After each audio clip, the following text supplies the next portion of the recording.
बोलो सतगुरु भगवान की जय हो। बोलो बापू श्री कैलाश गिरी महामंडलेश्वर बापू की जय हो। बापू श्री कैलाशगिरी बापूना कैलाशगिरी बापू श्रीना नाम सांभळता अमे राजस्थाननी सरहदथी अवारनवार बापू श्रीनु नाम सांभळ्युं के एक महापुरुष आ पृथ्वी पर अवतार लई चूक्या है। एमनी वाणी, एमनु ज्ञान अने एमनी शूरवीरता तो एक अमारा बाजू में जेम उगतो सूर्यनी किरण धरती माथे पथराय अने अंधारों दूर भागे एवी रीते एमनु नाम सांभळता अमोने अमारा शरीर में लोही उकळवा लाग्युं अने आवा संतना दर्शन करी अने अमे अहो भाग्य प्राप्त थया। आज आ बापूना अखाड़ा में बापूना मठ में आवी अने जेटલું काने सांभळ्युं हतुं एनाथी पण अमने विशेष ज्ञान मळ्युं। एवा ओलिया पुरुषनी वारंवार जय हो जय हो। बापू श्रीना सानिध्यमां आवनार कोई पण मनुष्य मातर परम पद ने पामशे एवी अमने आज खातरी थई। आदि अनादि में अनेक संतो महंतो थई गया, अनेक संतोए अनेक बूढ़ता जीवों ने तारी लीधा। एवा बापू ने हूँ पंडित भूराराम कोटि कोटि वंदन करूँ छूं अने आ आश्रम में आवता अमने खूब खूब आनंदनी छोड़ो उड़ी। बापूश्रीनी वाणी अमारा राजस्थान सुधी गुंजी उठी है। जे नानी वयनी अंदर बापूए आटली कीर्ति प्राप्त करी एमने कયું भजन कर्યું, एमने कया गुरुना एवा माथे हाथ अड्या के जेना लीधे महापुरुष जेम तारागण में चंद्रमा शुभायमान होय छे तेवा देश विदेश में ख्याति थाय छे। एवा बापू श्री कैलाशगिरी बापू ने हूँ वंदन करी नानो हर कोई तुझको कहूँ छूं कई क्षति रहे तो मने माफ करशो जी। ज्यारे मनुष्य जन्म माताना गर्भमां होय छे त्यारे अनेक प्रकारे कष्ट भोगवतो होय छे। त्यां फूल पाथरेला नथी होता, त्यां कादव कचरो माळ मूत्र गंदकी एक 5 मिनिटना रस्तानी अंदर वच्चे एक हड़ेलो कूतरो पड्यो होय अने ते रस्ताथी पसार थता होईए त्यारे पण आपणे नाक बोंबीने अडीए छीए ते वखते अमने उबका आवी जाय छे। तो एनाथी पण विशेष गंदकी आपणी माताना गर्भनी माली पर हती। त्यांथी बारे निकळवा माटे आपणे परमात्माने घणी घणी विनंतीओ करी, खूब पोकार कर्या अने भगवान तो मने बारे मूक पण छतां भगवान सांभळतो नथी। पण समय आवे एटले तो जीवने बारे आववुं ज पड़े छे। त्यारे जन्मतानी साथे कॉल कर्यो तो, कॉल एवो कर्यो हतो के हे परमात्मा तू मने आ मळ मूत्रमांथी छोड़ाव अने बारे मूक। तू बारे मूकीश तो हूँ तारो श्वासे श्वासे स्मरण करीश। बहारे आया हूँ आ शब्द बोल्या हूँ अहींया छूं अने हवे तू तेम मारो बोलेलो हूँ कदी पाळवानो नथी। परंतु जे पोताना बोलेला शब्दों छे ते कोई दिवस मिथ्या थवाना नथी अने ते शब्दों पाळवा ज पड़शे। शुं बोल्या ता हूँ तारो श्वासे श्वासे स्मरण करीश। तो श्वासा केटला छे? सूर्योदय आज थयो अने श्वाल में सूर्योदय थता 21,600 श्वासा थाय। 21,600 श्वासा थाय तो 21,600 श्वासा ने केल्क्युलेटर ल्यो अने तमे 30 ने गुणाकार करो एटले केटला थाय? एम करता 1 महीना ना करो पछी 30 दिवस ना करो ने एना पछी तमे 1 वर्ष ना करो तो 77 लाख 77 करोड़ 60 लाख अने 86,000 थाय। तो तमारी उमरना एनामां उमेरो અને ગુણાકાર કરો, કેટલા તમારા ઉપર ભગવાનના નામનો દેવું ચડ્યું છે. એ દેવું કોણ ઉતારે? એ દેવું પોતાને જ ઉતારવું પડશે. અને હવે પછી આપણે કહીશું કે શ્વાસે શ્વાસે ભગવાન તારું 2 વખત નામ લઈશ તો કાલની કોને ખબર? શ્વાસા નીકળી જશે તો કોને ખબર છે? કોઈને ખબર નથી. માટે પોતાનું દેવું પોતાને ઉતારવું પડશે.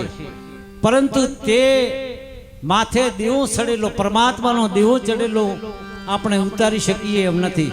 પણ આવા મહાપુરુષોના સાનિધ્યમાં જઈએ તો આપણને એનું જ્ઞાન આપે કે આ તારો દેવું ચૂકતે થઈ જાય અને 2 કલાકની 1 કલાકની અંદર તારી બેંક બેલેન્સ વધારી નાખીએ. બેંક બેલેન્સ વધારનાર આવા મહાપુરુષો વધારી શકે છે. પણ આ તને સાથે જ મને તો કૈલાશગીરી બાપુએ કીધું હતું કે બેટા એમ નહીં, પણ પહેલા તો તારા 600 શ્વાસા મૂળ કમળમાં ગુણેશજી વિરાજમાન છે ત્યાં 600 આપ, લખો 600. ત્યાંથી તું લિંગ કમળમાં જા, બ્રહ્માજીને 6000 આપ, વત્તા નાભીમાં વિષ્ણુને આપ 6000 હૃદયમાં શિવજીને આપ, 2000 તારા આપ કંઠાકળમાં સરસ્વતીને, 1000 ઓમકાર ત્રિકોટીને આપ સદગુરુના નામના, તો 21,600 શ્વાસા થઈ રહેશે. ગણતરી કરજો કોઈ ભાઈ. 21,600 શ્વાસા આવા મહાપુરુષના સાનિધ્યમાં જાય એના 1 કલાકની મોયલી કરા દેવ પાર કરી અને બેંકનું બેલેન્સ વધારે છે. એવો કૈલાશગીરી બાપુનો આદેશ છે. બોલો સદગુરુ સાહેબ કી જય, બોલો કૈલાશગીરી મહાત્મા મહારાજ કી જય હો. આ વાતનો જે ધ્યાન રાખશે અને બાપુશ્રીના સાનિધ્યમાં રહેશે એના બેડા ભવજળ પાર થશે. એવા પંચદશના મખાડા શ્રી કૈલાશગીરી નંદ મહામંડળેશ્વર મહારાજ કી જય હો. જય. અઘોર જંગલ હતું. એ જંગલની અંદર માતંગ ઋષિ જ્યારે તપ ધરવા બેઠા, તપ ધરતા ધરતા શિષ્ય પછી શિષ્ય એવા 51 શિષ્યો એમને બેહાડ્યા.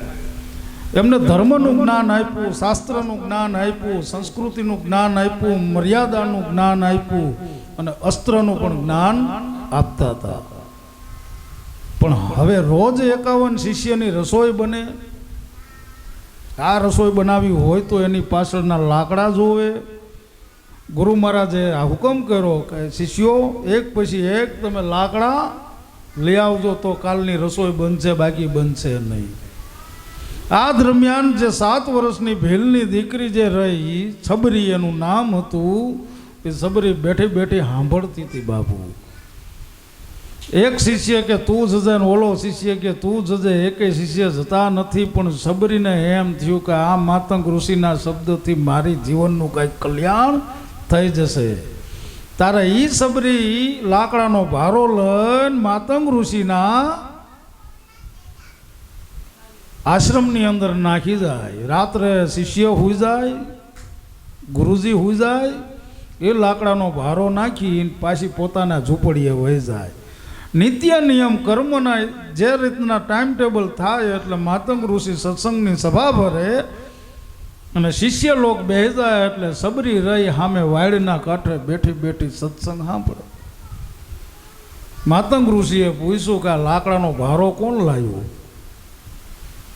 તારે એક પણ શિષ્ય જૂઠું તો બોલી ન શકે.